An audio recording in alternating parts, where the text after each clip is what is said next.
Salam sejahtera di dalam kasih Tuhan Yesus Kristus. Saya ucapkan bagi saudara-saudara sekalian di mana saja saudara berada. Doa dan harapan saya, saudara sehat-sehat dan baik-baik saja. Jumpa kembali bersama saya dalam acara penyegaran rohani. Saya percaya melalui acara ini saudara pasti diberkati oleh Tuhan. Nah, baik, saya ajak kita semua untuk menyiapkan hati kita dan kita segera masuk dalam persekutuan dengan Tuhan. Kita akan mulai persekutuan kita dengan menyanyikan sebuah pujian bagi Tuhan. Sama-sama kita. Ku cari wajah-Mu, temukan kasih-Mu. Kau bukan Tuhan yang jauh dariku. Mari bersama-sama naikkan pujian di hadapan Tuhan. Ku panggil nama-Mu, ku dengar jawab-Mu. Kau Tuhan yang selalu dengar seruan hatiku.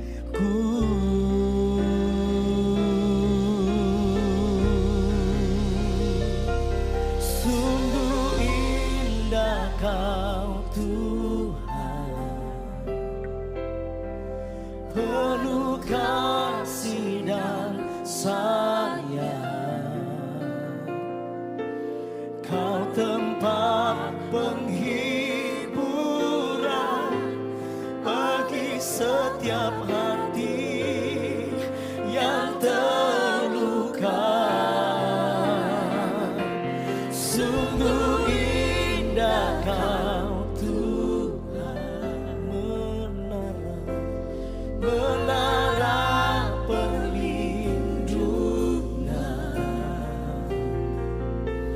Kau sumber kekuatan bagi semua orang yang membutuhkan. Baik, Bapak Ibu, saudara-saudara yang diberkati oleh Tuhan, kini saatnya kita siapkan hati kita untuk menerima firman Tuhan. Dan sebelum itu saya ajak kita untuk berdoa. Mari kita berdoa. Bapa di surga, kami berterima kasih atas kesempatan yang Tuhan berikan buat kami untuk bisa bersekutu dengan-Mu. Kini saatnya kami akan menyiapkan hati dan seluruh hidup kami untuk membaca dan merenungkan firman-Mu. Kami minta Tuhan kuduskan kami, Tuhan berikan kami hikmat untuk mengerti firman yang kami baca, dan kami minta kekuatan Roh Kudus memampukan kami untuk dapat melakukan firman-Mu dalam kehidupan kami hari lepas hari. Ini doa kami siap untuk menerima firman-Mu dalam nama Tuhan Yesus kami berdoa. Amin. Baik Bapak Ibu, saudara-saudara yang diberkati Tuhan, pembacaan dan renungan firman Tuhan buat kita hari ini terambil dalam kitab Amos pasal yang kelima, ayat 4 sampai dengan ayat 6. Demikian bunyi firman Tuhan. Sebab beginilah firman Tuhan kepada kaum Israel. Carilah aku, maka kamu akan hidup. Janganlah kamu mencari Betel, janganlah pergi ke Gilgal, dan janganlah menyeberang ke Beersheba. Sebab Gilgal pasti masuk ke dalam pembuangan, dan Betel akan lenyap. Carilah Tuhan, maka kamu akan hidup. Supaya jangan ia memasuki keturunan Yusuf bagaikan api, yang memakannya habis dengan tidak ada yang memadamkan bagi Betel. Demikian jauh pembacaan firman Tuhan untuk kita pada kesempatan ini. Nah, Bapak Ibu yang diberkati Tuhan, bagian yang kita baca dan kita dengar tadi adalah firman Tuhan yang datang kepada kaum Israel melalui Nabi Amos pada saat di mana kaum Israel berada di dalam kondisi kerohanian yang sangat memprihatinkan. Orang Israel tidak memperdulikan Tuhan, orang Israel tidak taat kepada Tuhan, orang Israel tidak hidup dalam kebenaran dan keadilan, bahkan hak orang-orang miskin, orang-orang lemah pun mereka langgar atau mereka injak-injak, dan lebih dari itu mereka memalingkan muka mereka dari Tuhan kepada berhala-berhala. Itu sebabnya Tuhan menghukum mereka dan perintah Tuhan datang kepada mereka supaya mereka mencari Tuhan. Jika mereka mau hidup, jika mereka mau dipulihkan kembali. Nah, hari ini Bapak Ibu Saudara-saudara sekalian, kita akan fokus kepada perintah Tuhan yang luar biasa ini, yaitu perintah untuk mencari Tuhan. Carilah aku, maka kamu akan hidup. Lalu perintah itu diulangi lagi di dalam ayatnya yang ke-6, carilah Tuhan, maka kamu akan hidup. Nah, Bapak Ibu Saudara-saudara yang diberkati Tuhan, seringkali ada pertanyaan yang muncul. Pertanyaannya begini, apakah Tuhan yang mencari dan menyelamatkan manusia, atau manusia yang mencari Tuhan untuk diselamatkan? Nah, jawaban atas pertanyaan itu adalah tergantung konteksnya. Kalau konteksnya adalah tentang keselamatan, maka jelas Allah lah yang mencari dan menyelamatkan manusia. Nah, hal ini kita bisa lihat di dalam Alkitab, ya, di mana ketika manusia jatuh dalam dosa, Allah lah yang datang ke Taman Eden untuk mencari manusia yang telah jatuh dalam dosa. Dan hal ini berlanjut atau diwujudkan di dalam perjanjian baru di dalam diri Tuhan Yesus Kristus. Karena itu maka di dalam Lukas 19 ayat yang ke-10 Tuhan Yesus berkata bahwa anak manusia datang untuk mencari dan menyelamatkan yang hilang.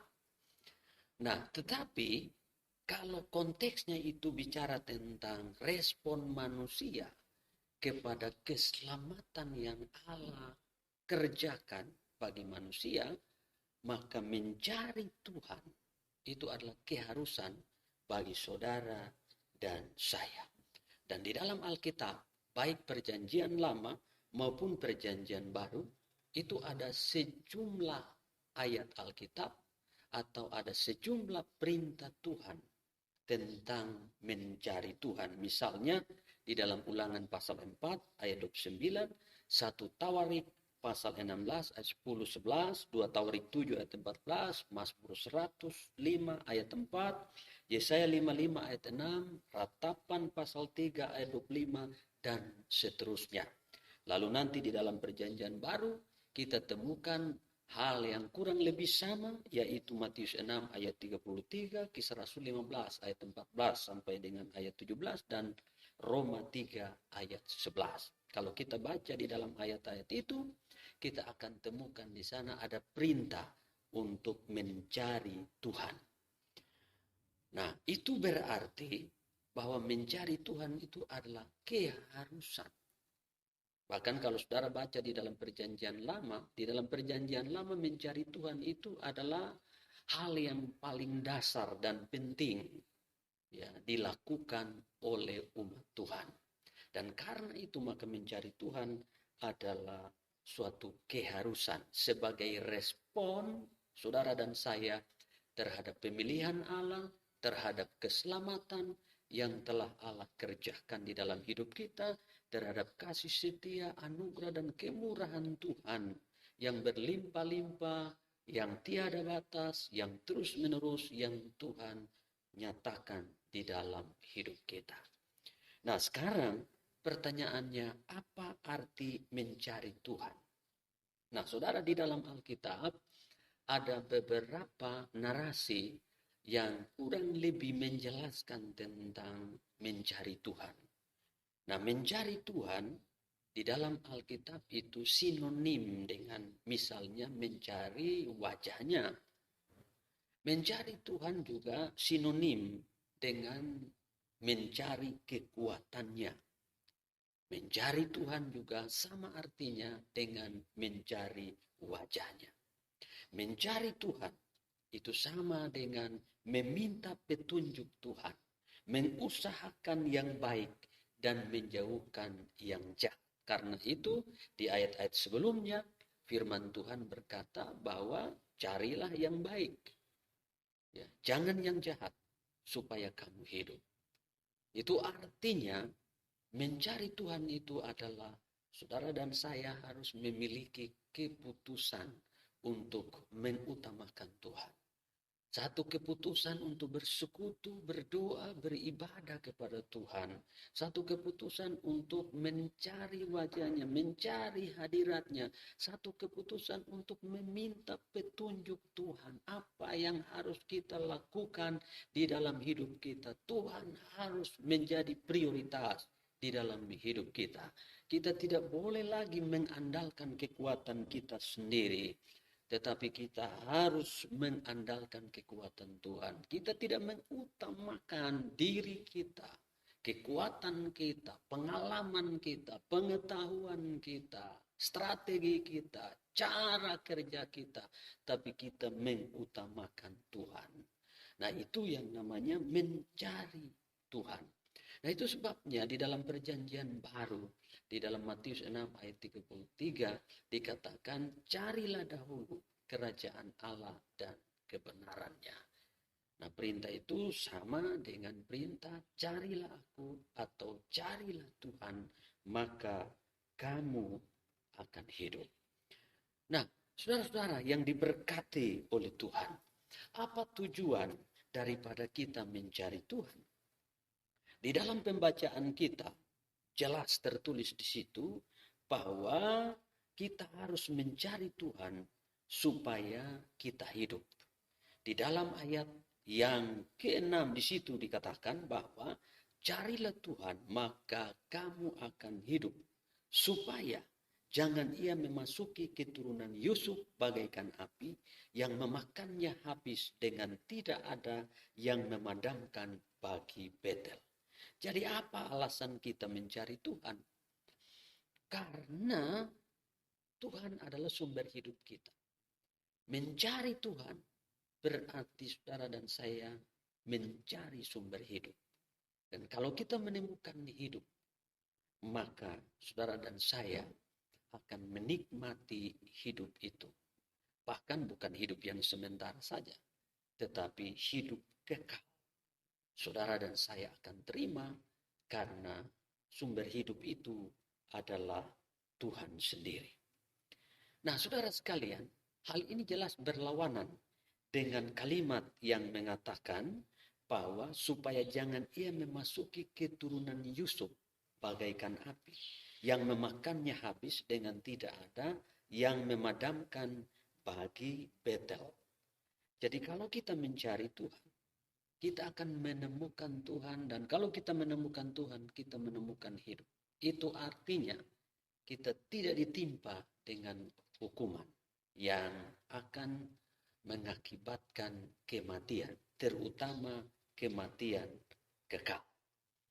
Nah, apakah Tuhan itu memang sumber hidup? Ya, banyak sekali data di dalam Alkitab menunjukkan kepada kita bahwa hanya Tuhanlah yang adalah sumber hidup.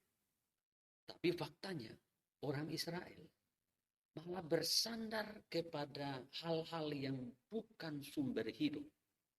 Ya, misalnya berhala-berhala. Itu bukanlah sumber hidup. Mereka bersandar pada kekayaan, kemakmuran. Padahal itu bukan sumber hidup.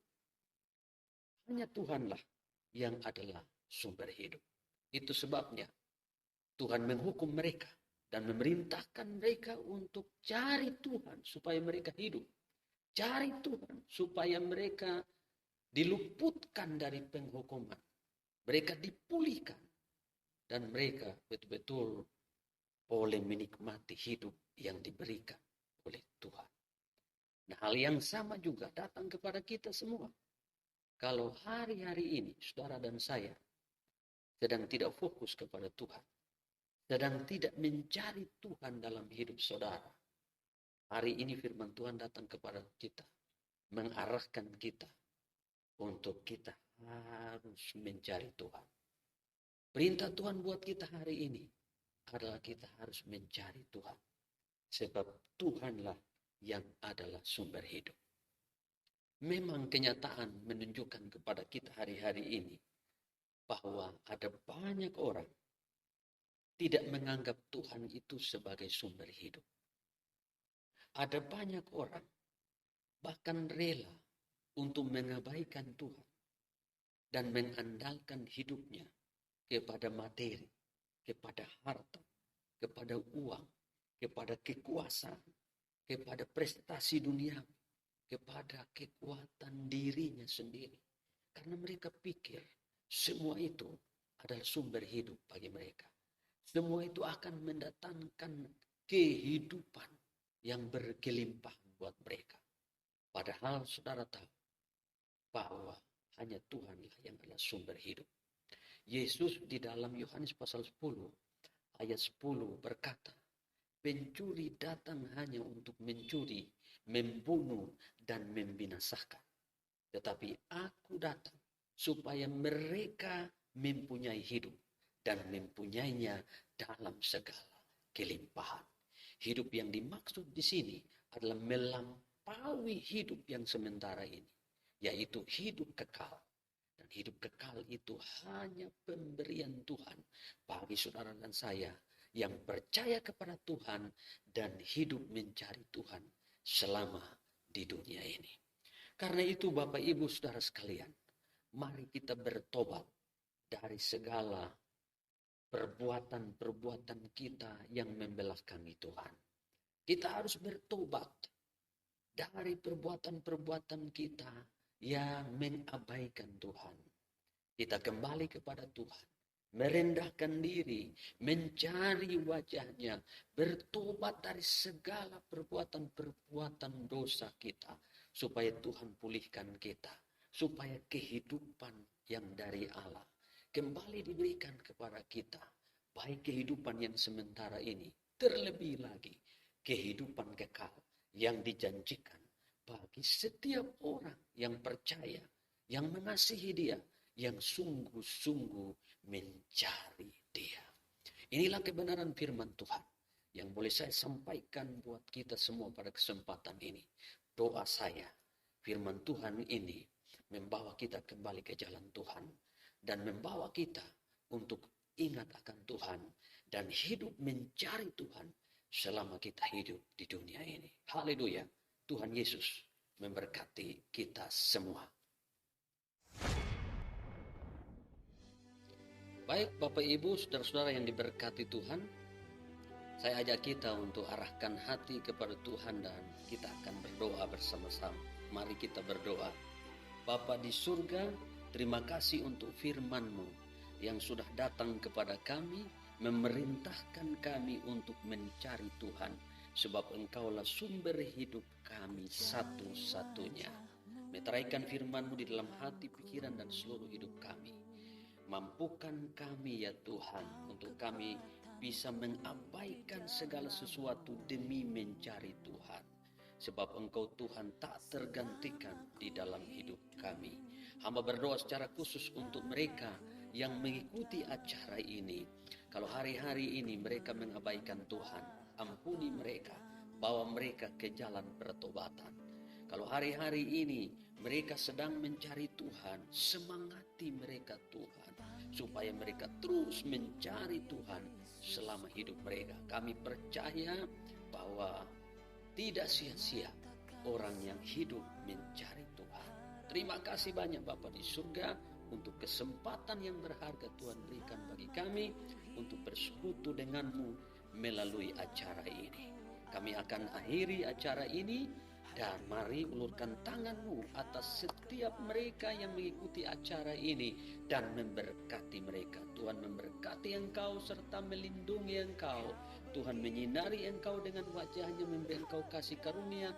Tuhan menghadapkan wajahnya kepadamu dan memberi engkau damai sejahtera. Terimalah segala berkat ini di dalam nama Bapa, Anak, dan Roh Kudus. Haleluya. Yang percaya sama-sama katakan amin. Haleluya. Baik Bapak Ibu Saudara sekalian, kita sudah ada di akhir acara.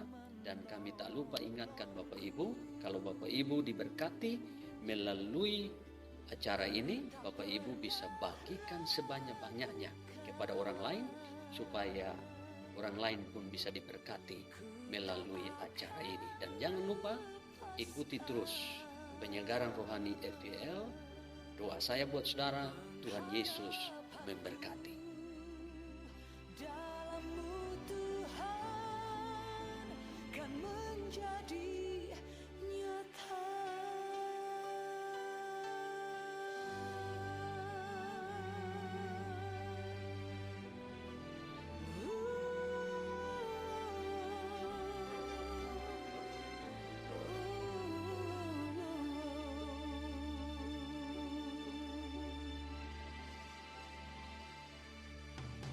Ku panggil nama-Mu, ya Yesusku. Ku nyatakan semua harapanku. Selama ku hidup, selama ku ada, hatiku melekat kepadamu.